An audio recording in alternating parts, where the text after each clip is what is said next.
Ok, estamos en el capítulo 9 de la carta a los Romanos y vamos a leer del 9 al 18. Y dice, porque la palabra de la promesa es esta: por este tiempo vendré y Sara tendrá un hijo. Y no solo esto, sino también cuando Rebeca concibió de uno de Isaac nuestro padre, pues no habían aún nacido, ni habían hecho aún ni bien ni mal, para que el propósito de Dios, conforme a la elección, permaneciese, no por las obras, sino por el que llama. Se le dijo: el mayor servirá al menor, como está escrito: a Jacob amé, mas a Esaú aborrecí. ¿Qué pues diremos? ¿Que hay injusticia en Dios?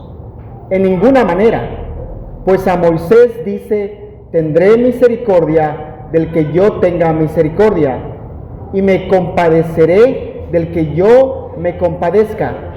Así que no depende del que quiere ni del que corre, sino de Dios, que tiene misericordia.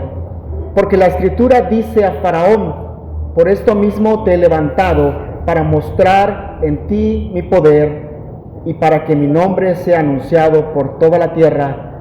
De manera que de quien quiere, tiene misericordia, y al que quiere endurecer, endurece. Vamos a ponernos cómodos esta mañana.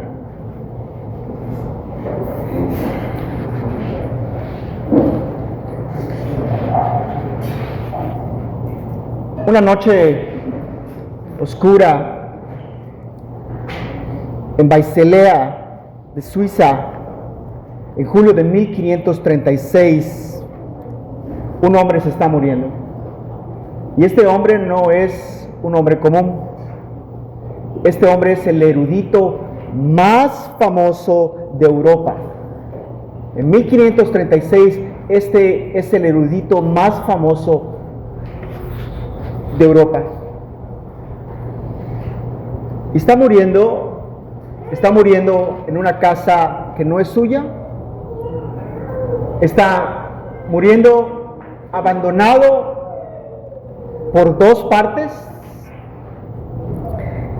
Sus amigos más cercanos, Tomás Moro y John Fisher, fueron ejecutados el año anterior. Su gran rival, Martín Lutero, lo desprecia. Los católicos que había defendido por 30 años sospechan que él ha sido un hereje. Mientras la fiebre lo consume a este lecho de muerte, el hombre que había trabajado tanto tiempo por la educación cristiana está muriendo solo. No hay un sacerdote junto a él, no hay esta extrema unción, no hay estos óleos. Y la única persona junto a él es un amigo portugués. Una de las mentes más brillantes del siglo XVI muere en una ciudad protestante, abandonado por ambos bandos de la Reforma, los católicos romanos y los protestantes. ¿Hay algún, como decimos, reformado aquí? Es importante esto. Su nombre de esta persona es Erasmo de Rotterdam. Ahora, quiero que transportemos 10 años atrás. En 1520 tuvo la audacia de intentar corregir a nuestro hermano Lutero. Y la historia de eso es ahora el famoso debate entre Lutero y Erasmo. Como iglesia reformada, tenemos que conocer esto, porque están basadas, estos debates están basados en las Escrituras. Hermanos, la historia de la iglesia no solo se escribe con declaraciones de fe, sino también con los profundos conflictos del corazón humano frente a la majestad de Dios. ¿Me entendieron? Los profundos conflictos que tiene el hombre ante la majestad de Dios. Muchos de los credos que hoy compartimos fueron el resultado a la herejía. Hermanos, muchos de los credos que tenemos hoy en esta iglesia reformada fueron el resultado a la herejía. No son fáciles de aceptar, ¿verdad? Hoy nos adentramos en uno de los duelos teológicos más grandes y vamos a descubrir si nuestra salvación descansa en el esfuerzo del hombre o enteramente en la soberanía o en la soberana gracia de Dios. Ahora, quiero que pongamos atención en este punto. Y esto es muy importante, por favor. Este punto es uno de los puntos más importantes. ¿Qué es el libre albedrío? ¿O qué es el libre albedrío en este debate? Cuando Erasmo y Lutero discuten sobre la libertad de la voluntad, están haciendo una sola pregunta específicamente. Y es vital para nosotros como iglesia que aclaremos este punto. Tú has estado allí platicando con la gente. Es vital que aclaremos este punto. ¿Puede, y este es el único punto que se discute aquí, puede el ser humano, por el ejercicio de su propia voluntad, volverse hacia Dios y contribuir en algo a su propia salvación? Esa es toda la pregunta. Y esa es toda la pregunta. Mira, no les estoy preguntando hoy qué cenaron o qué van a elegir cenar hoy. Que si, no estoy preguntando si eres un robot. No les estoy hablando de física cuántica. Se trata de esta relación vertical enfrente de Dios. Hay algo en el ser humano que pueda iniciar, cooperar, contribuir a pasar de muerte a vida, de condenación a la salvación. Cuando nos enfoquemos en este libre albedrío, solo pensemos en esta pregunta. No si te decidiste ponerte esos tenis hoy. No, eso no importa. ¿O qué voy a cenar hoy? ¿Hay algo que tú puedas contribuir a tu salvación? ¿Tiene tu voluntad caída alguna capacidad, alguna inclinación positiva hacia Dios antes de la intervención del Espíritu Santo? Como iglesia reformada sabemos que no. Lutero se mantiene en este no, pero la mente más brillante de Europa dice que sí. Ahora, sabemos mucho sobre Lutero, poco sobre Erasmo. ¿Quién era? Lo he dicho varias veces, la mente más brillante en los 1520, Erasmo de Rotterdam. Tiene un estado único. Hermanos, este hombre se lleva con los papas, se lleva con el clero, se escribe con ellos. Esta mente brillante, digamos, rechaza en varias ocasiones posiciones como cardenal. Ha nacido como hijo ilegítimo, probablemente de un sacerdote y una mujer llamada Margarita, y esta es una mancha. Se refugia, como muchos muchachos, en el monasterio, donde devora los libros. Se enseña a sí mismo griego, una habilidad extremadamente rara para esa época. Es crítico de la Iglesia Católica Romana. Es ingenioso, divertido, ridiculiza abiertamente la corrupción del clero, a los monjes, a estos teólogos escolásticos y los abusos de la Iglesia Católica Romana. Ahora, hace algo impresionante. Traduce el Nuevo Testamento en griego. Y ese es su mayor logro. En 1516 escribe este Nuevo Testamento, digamos, traduce el Nuevo Testamento al griego. Devuelve el texto original a los estudiosos. Entrega el mapa para el estudio profundo de la Biblia. ¿Saben por qué esto es impresionante? Porque Martín Lutero utiliza este Nuevo Testamento para traducirlo al alemán. Este líder principal de la Reforma Protestante en Suiza, Ulrico Zwinglio, utiliza este Nuevo Testamento para predicar. El líder de la Reforma principal en Suiza, utiliza este Nuevo Testamento. La Reforma de Erasmo.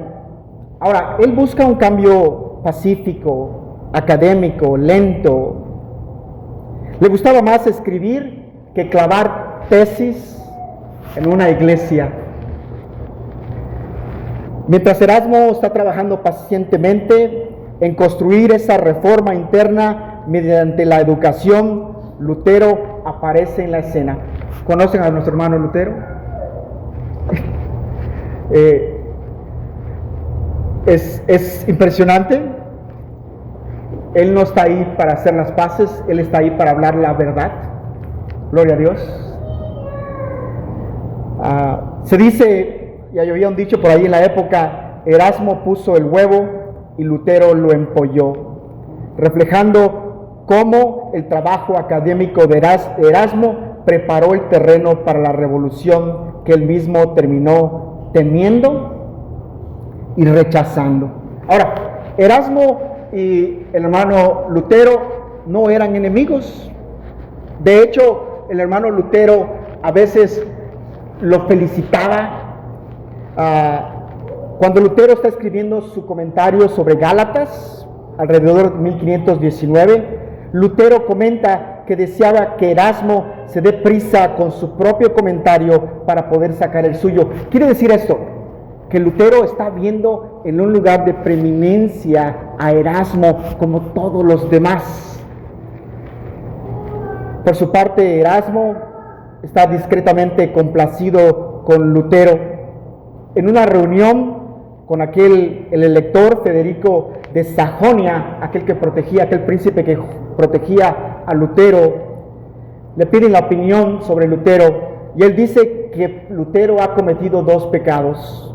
Ha golpeado la tiara, la corona de los papas, del papa, y ha golpeado la barriga de los monjes. Y ese es el sentido de humor de Erasmo, pero todo está a punto de tornarse en una gravedad mortal.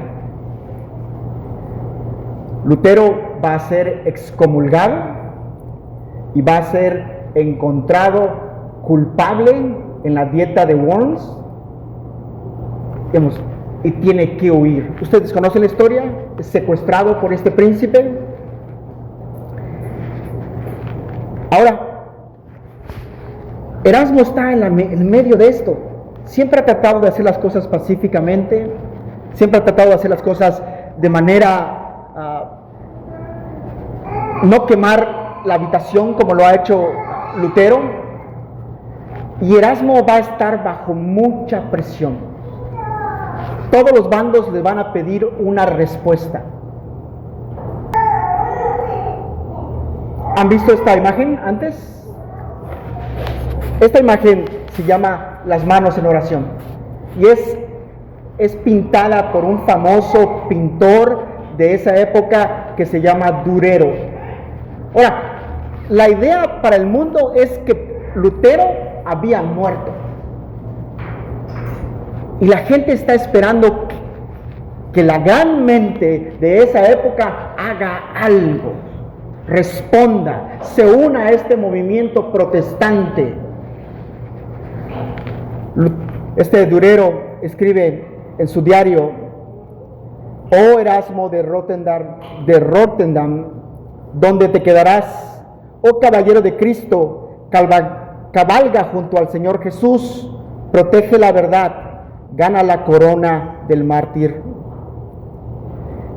Parece que está pidiendo, parece que está orando para que Erasmo tome el lugar que acaba de dejar Lutero.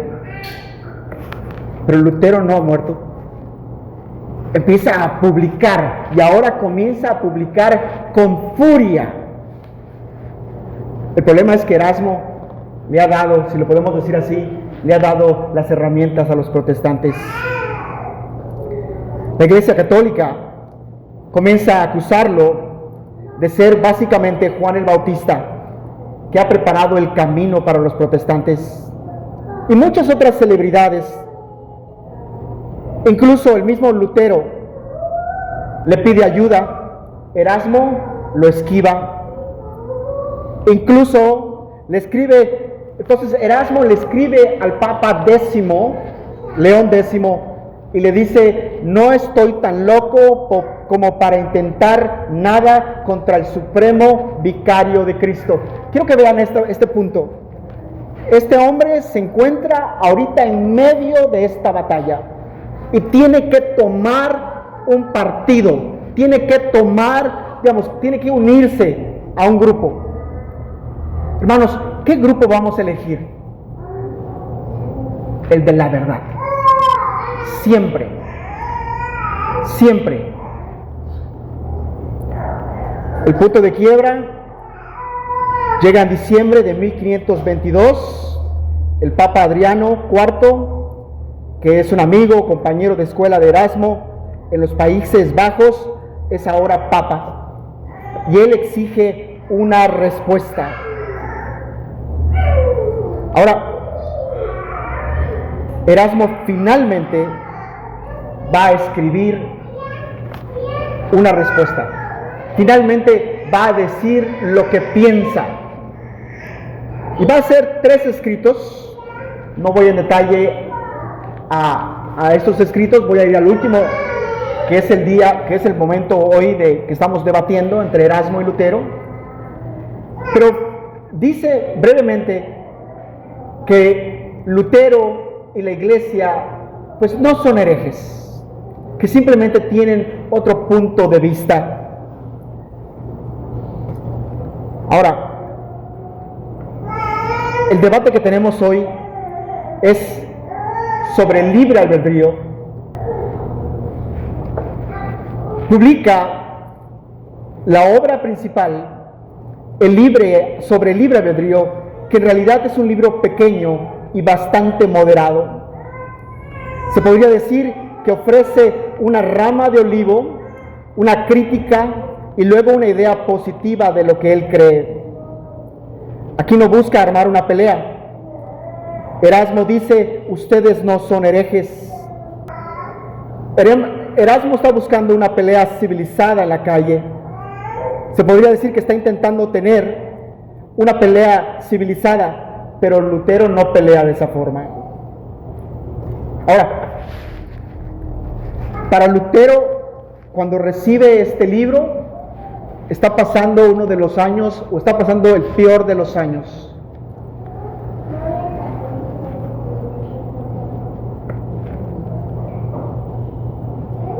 El libro de Erasmo sobre el libre albedrío llega básicamente cuando la vida de Lutero está en el mayor caos, bajo el mayor estrés posible. Lutero lo lee, pero no responde, y no responde no porque sea perezoso, sino porque el mundo alrededor de él se está desmoronando. En el invierno y la primavera de 1525, Alemania se despedaza. Hay una guerra entre los campesinos. Los campesinos se levantan y queman monasterios, confiscan tierras. Lutero viaja por esas tierras y es testigo de estas cosas. El protector de Lutero muere. La salud de Lutero se está deteriorando. Y entonces, en un tiempo récord, en una semana, le contesta a Erasmo y escribe su contestación. escribe su refutación, su respuesta: la esclavitud de la voluntad. El propio Lutero dirá más tarde que es el único libro suyo, además del catecismo, que merece sobrevivir. Si Erasmo quería tener una conversación civilizada, Lutero solo quería prenderle fuego a la habitación. Abre con una reverencia burlona al genio de Erasmo y luego procede a destripar el libro. Lutero no está jugando. ¿Lo han visto ante la dieta de Worms? No quiere él, él no está jugando estos juegos. Él no va a negar lo que el Espíritu Santo lo ha convencido. Y no lo va a hacer ante la dieta de Worms, no lo va a hacer ante el mundo y no lo va a hacer ante Erasmo.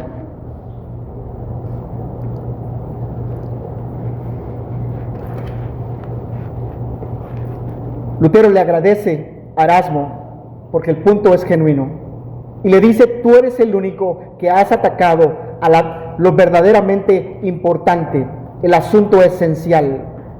Todos los demás papas, teólogos, atacan a Lutero por las indulgencias, por el papado, por las ceremonias, por todo tipo de cosas. Ninguno de ellos quería discutir, alegar con él el fondo del asunto. Erasmo finalmente lo hizo porque la cuestión del libre albedrío no es un tema secundario. Según Lutero, es el eje en que gira todo. Lutero desmantela esta idea de ser un escéptico adorable. No hay cristianos a medias tintas. Escribe que no es propio de una mente cristiana no deleitarse en las afirmaciones de la fe. Al contrario, un hombre debe deleitarse en las afirmaciones o no será cristiano. Lutero dice: el Espíritu Santo no es ningún escéptico, y lo que está escrito en nuestros corazones no es duda ni una mera opinión. Ahora, vamos a ver estos 7 puntos expresados por Erasmo y refutados con la palabra de Dios por Lutero.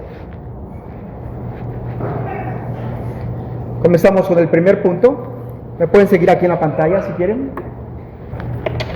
El escepticismo versus las afirmaciones de la fe. Erasmo afirmó que en temas doctrinales difíciles, como la elección, prefería ser un escéptico moderado. Sostenía que hay misterios en la Escritura que no vale la pena definir doctrinalmente porque no aportan a la piedad práctica ni a la paz de la iglesia. Escuchen la contestación de Lutero.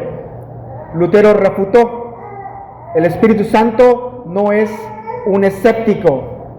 El reformador argumentó que no es propio de una mente cristiana dudar de las doctrinas reveladas. El Evangelio es una proclamación de hechos verdaderos, fijos y ciertos. Quitar las afirmaciones firmes y absolutas es destruir el cristianismo mismo. Segunda de Corintios 4:13 dice: pero teniendo el mismo espíritu de fe, conforme a lo que está escrito, creí, por lo cual hablé. Nosotros también creemos, por lo cual también hablamos.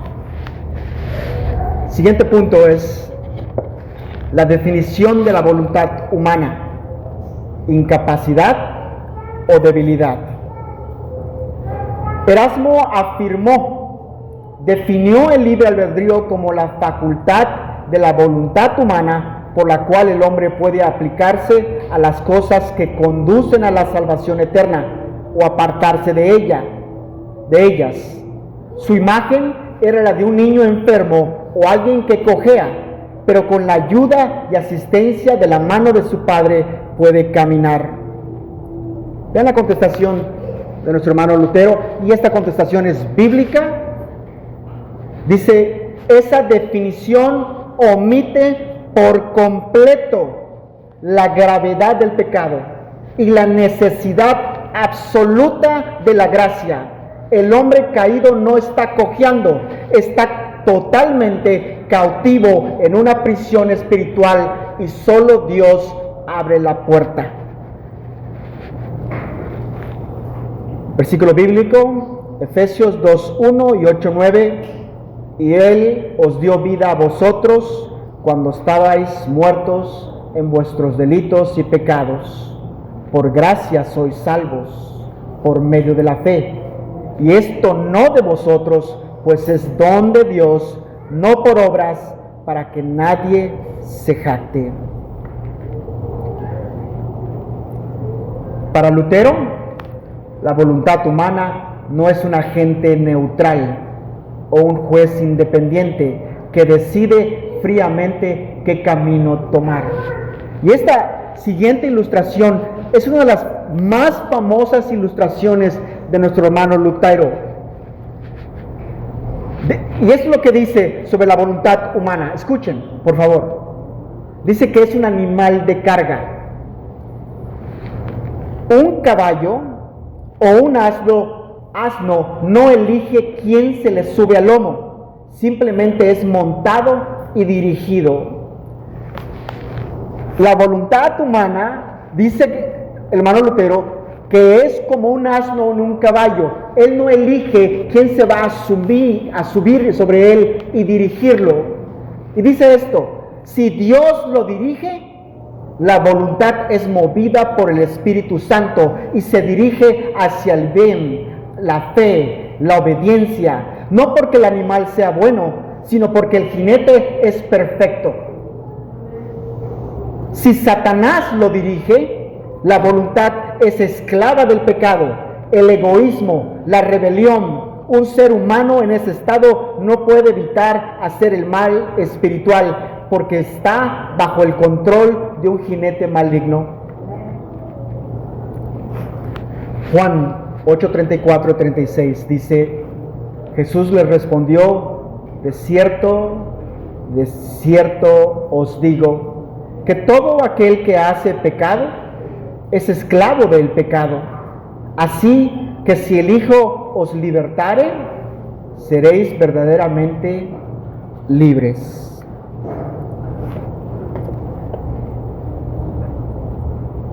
El propósito de los mandamientos bíblicos. Erasmo argumentó, citando pasajes donde Dios ofrece opciones al hombre. Señaló que si el ser humano no tiene la capacidad de obedecer, Dios se estaría burlando de él. Usó la metáfora de un hombre encadenado a un pilar a quien se le ordena correr. Exigirle que corra sin romper sus cadenas sería una crueldad o una trampa. Y escuchen la metáfora, escuchen la ilustración de Erasmo. Dice que Dios, si le pidiera a un hombre encadenado que corriera, se estaría burlando de él. Vean lo que responde usando la misma metáfora que usa Erasmo. Exactamente, dice, las cadenas son reales y el hombre no puede liberarse. Curiosamente, Erasmo inventó la metáfora de las cadenas, pero Lutero la abrazó para demostrar su punto. Explicó que los mandamientos de Dios no se dan para demostrar lo que podemos hacer, sino para mostrarnos lo que no podemos hacer. La ley no es una escalera para subir al cielo, es un espejo. Sirve para que el hombre descubra su fealdad e incapacidad espiritual, desespere de sus propias fuerzas y clame por el Salvador que rompe las cadenas. Romanos 3:20 dice: ya que por las obras de la ley ningún ser humano será justificado delante de él. Por medio de la ley es el conocimiento del pecado.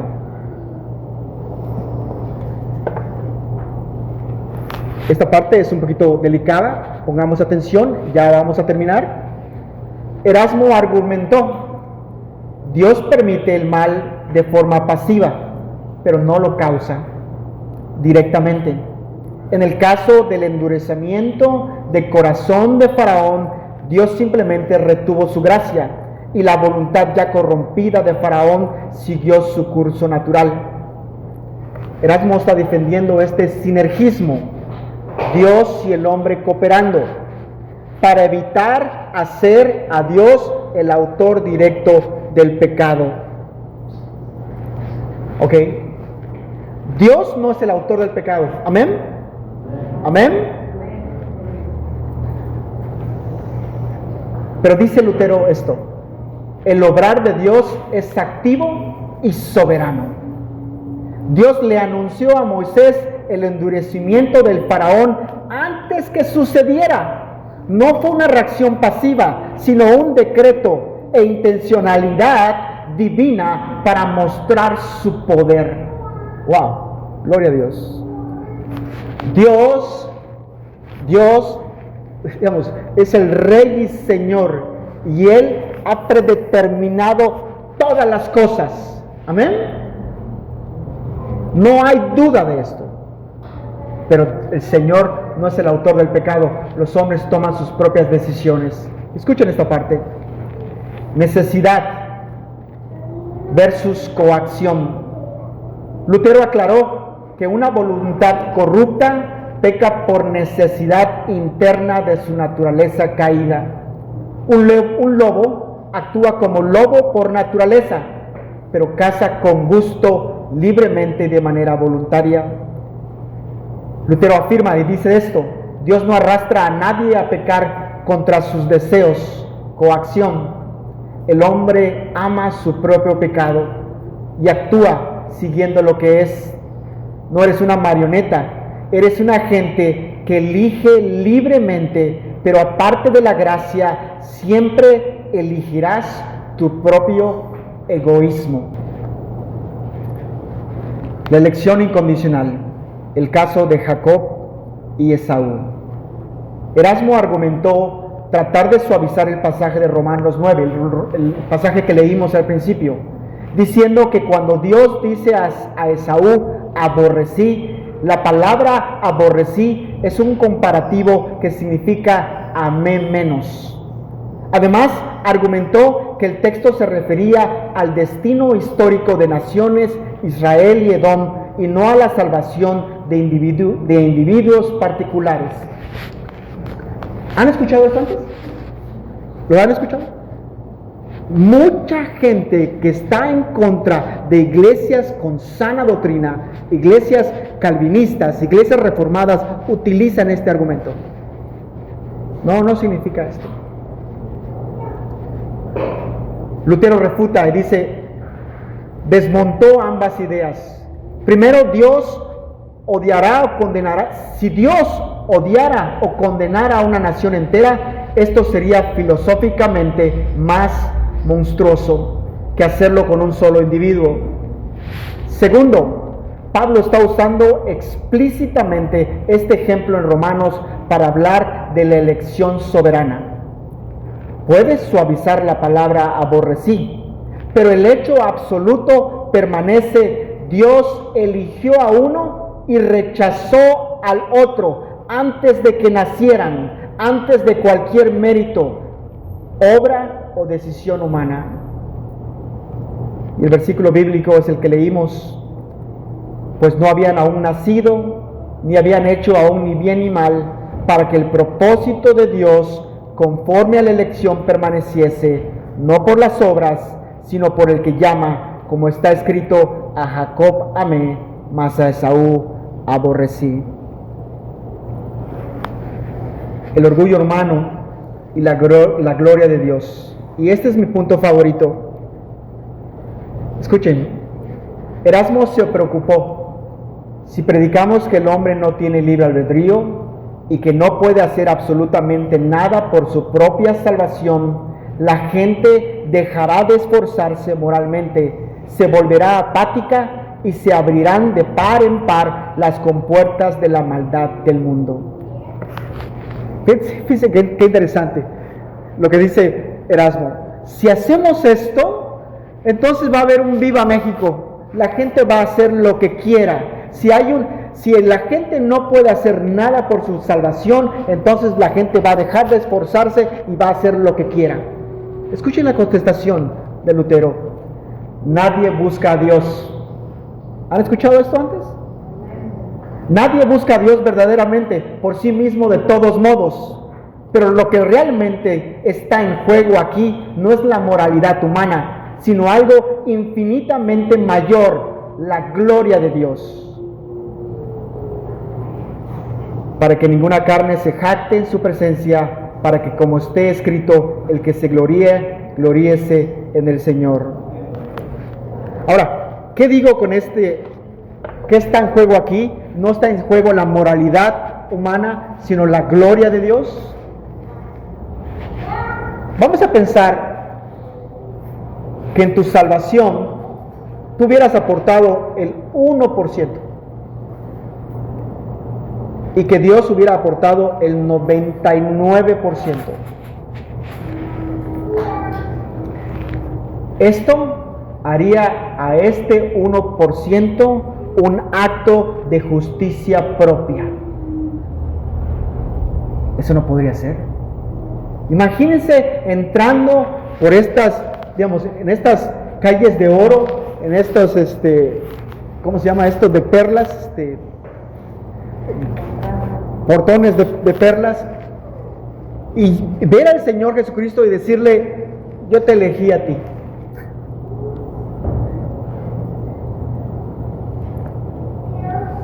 La salvación, para que la salvación sea segura y Dios reciba toda la gloria, el proceso debe ser 100% un acto monergista de Dios. Monergista quiere decir mono, único en acción por parte de Dios. Ante el terror humano que despierta esta doctrina, la misma objeción de Erasmo sobre que Dios sin culpa, si nadie puede resistir a su voluntad, Lutero no buscó una explicación filosófica para complacer la razón humana, sino que descansó en la misma reprensión que dio el apóstol Pablo. ¿Es claro esto? Ahora, Erasmo escribe 2 volúmenes más. Se llaman El portador del escudo, el 1 y el 2. Pero simplemente nuestro hermano Lutero ya no le hace caso. Lutero no responde si lo leyó o no lo leyó, simplemente lo descarta. El desprecio de Lutero siempre que siente por Erasmo es implacable. Llama a Erasmo una víbora, enemigo de la religión. Cada vez que alguien menciona a Erasmo en la mesa, Lutero gruñe y dice que hace del evangelio una comedia. Alguien que mira desde una distancia segura y no ha vivido ni muerto por la causa. Erasmo no solo pierde el debate, pierde toda una generación. Y regresamos a este punto donde comenzamos. Un hombre se está muriendo en Basilea, en Suiza, en 1536, y se está muriendo solo. Años después, el Papa Pablo IV incluirá cada uno de los libros de Erasmo en el índice de los libros prohibidos. Esta muerte solitaria nos recuerda el peligro de querer agradar a los hombres en lugar de sostenerse firmemente en la verdad absoluta de Dios. Yo tengo un dicho, no es muy bíblico, dirán, ¿para qué lo dices? Pero yo siempre he dicho que a los cobardes e inconstantes ni el diablo los quiere.